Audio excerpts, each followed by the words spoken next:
2 நாட்களுக்கு முன்பாக ஜேவிபியினுடைய செயலாளர் டில்வின் டி சில்வா அவர்கள் யாழ்ப்பாணத்தில் தங்களது கட்சி அலுவலகத்தை திறக்கின்ற பொழுது சில முக்கியமான கருத்துக்களை வெளியிட்டிருக்கின்றார். முதலாவதாக அவர் இந்த வருடம் மாகாண சபை தேர்தல்கள் நடத்தப்பட மாட்டாது, மாகாண சபை தேர்தல்களுக்காக கடந்த வரவு செலவு திட்டத்தில் ஒதுக்கப்பட்ட நிதியானது டித்வா புயலால் பாதிக்கப்பட்ட மக்களுக்காக அது எடுக்கப்பட்டு விட்டது. ஆகவே இப்பொழுது தங்களிடம் மாகாண சபை தேர்தலை நடாத்துவதற்கும் பணம் கிடையாது. ஆகவே 2027ஆம் ஆண்டு அதை பற்றி ஆலோசிக்கலாம் என்ற ஒரு கருத்தை அவர் சொல்லியிருக்கிறார். அது மாத்திரமல்லாமல் அவர் அந்த கூட்டத்தில் இன்னும் பல கருத்துக்களையும் அவர் சொல்லியிருக்கிறார். ஆகவே அதில் முக்கியமான விடயமாக ஒரு கட்சியினுடைய செயலாளர், அவர் பாராளுமன்ற உறுப்பினரோ அமைச்சரோ அல்ல, ஜனாதிபதி மற்றும் அமைச்சர்கள் தொடர்ச்சியாக நாங்கள் மாகாண சபை தேர்தலை நடாத்துவோம் என்று ஒரு பக்கம் கூறி வந்த அதே சமயம் அவர்களது தேர்தல் விஞ்ஞாபனத்திலும் கூட தாங்கள் பதவிக்கு வந்ததும் மாகாண சபை தேர்தல் நடத்தப்படும் என்பதும் கூறியிருந்தார்கள். 2024ஆம் ஆண்டு சொல்கிற பொழுது 2025ஆம் ஆண்டு தேர்தல் நடத்தப்படும் என்று கூறினார்கள். ஜனாதிபதி அவர்கள் அதனை கூறினார்கள்.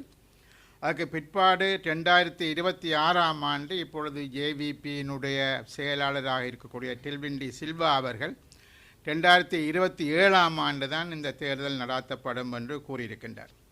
ஆனால் ஒரு விடயம் என்னவென்று சொன்னால், கடந்த 3 மாதத்திற்கு முன்பாக பாராளுமன்ற தெரிவுக்குழு ஒன்று என்ன அடிப்படையில் என்ன விதமாக நாங்கள் மாகாண சபை தேர்தல்களை நடாத்துவது என்பதை 3 மாத காலத்திற்குள் பாராளுமன்றத்திற்கு தெரிவிக்கும்படி ஒரு தெரிவுக்குழு நியமிக்கப்பட்டிருக்கிறது. அந்த தெரிவுக்குழு பல தடவை கூடி பேசியிருக்கிறது. அவர்களுக்கு இன்னும் கால அவகாசம் கேட்கப்படும் என்றொரு நோக்கமும் இருக்கின்றது. ஆகவே ஒரு பக்கத்தில் பாராளுமன்றம் தெரிவுக்குழுவை நியமித்து தேர்தலை நடாத்துவது சம்பந்தமாக ஆலோசிக்கின்ற அதே சமயம் பாராளுமன்றத்தோடு சம்பந்தம் இல்லாத ஒருவர் நாங்கள் தேர்தல் இப்பொழுது நடைபெற மாட்டாது என்று சொல்வது மாத்திரமல்லாமல் பாராளுமன்றத்தால் தேர்தலுக்காக ஒதுக்கப்பட்ட நிதி எடுக்கப்பட்டு விட்டது என்பதையும் அந்த கட்சியினுடைய செயலாளர் என்பவர் கூறுவது வேடிக்கைக்குரிய விடயம் மாத்திரமில்லை, மிக மிக கண்டிக்கத்தக்க விடயம். ஜனாதிபதியோ பாராளுமன்றமோ அமைச்சரவை பேச்சாளர்களோ பேச வேண்டிய விடயங்களை இப்பொழுது அதுக்கு சம்பந்தம் இல்லாத ஒரு கட்சியினுடைய செயலாளர் தான் அரசாங்கத்தை நடாத்துவது போன்ற தொனியில் அவர் இந்த கருத்துக்களை வெளியிட்டது என்பது முதலாவது கண்டிக்கத்தக்க விடயம். அது மாத்திரமல்ல,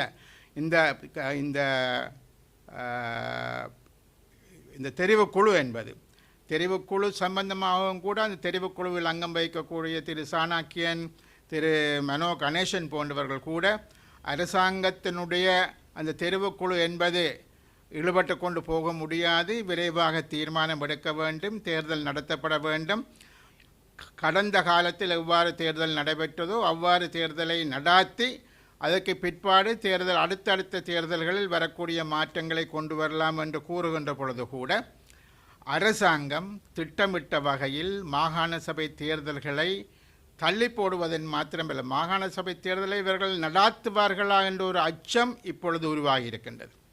மாகாண சபை தேர்தல்களை நடாத்தாமல் மாகாண சபை முறைமையை இல்லாமல் செய்யக்கூடிய ஒரு நிலை தோன்றி கொண்டு வருவதை நாங்கள் உணரக்கூடியதாக இருக்கின்றது.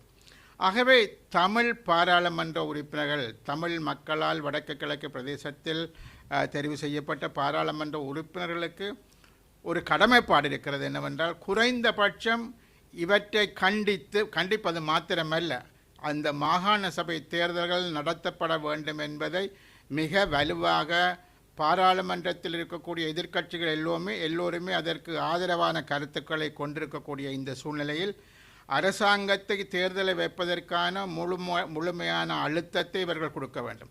ஒன்று எங்களுக்கு மிக தெளிவாக தெரிகிறது, ஜேவிபி என்ற அமைப்பானது தேர்தலுக்கு எதிராக இருக்கிறது. டில்வின் டி சில்வா அவர்களுடைய கருத்து என்பது அதனைத்தான் சுட்டி காட்டுகின்றது.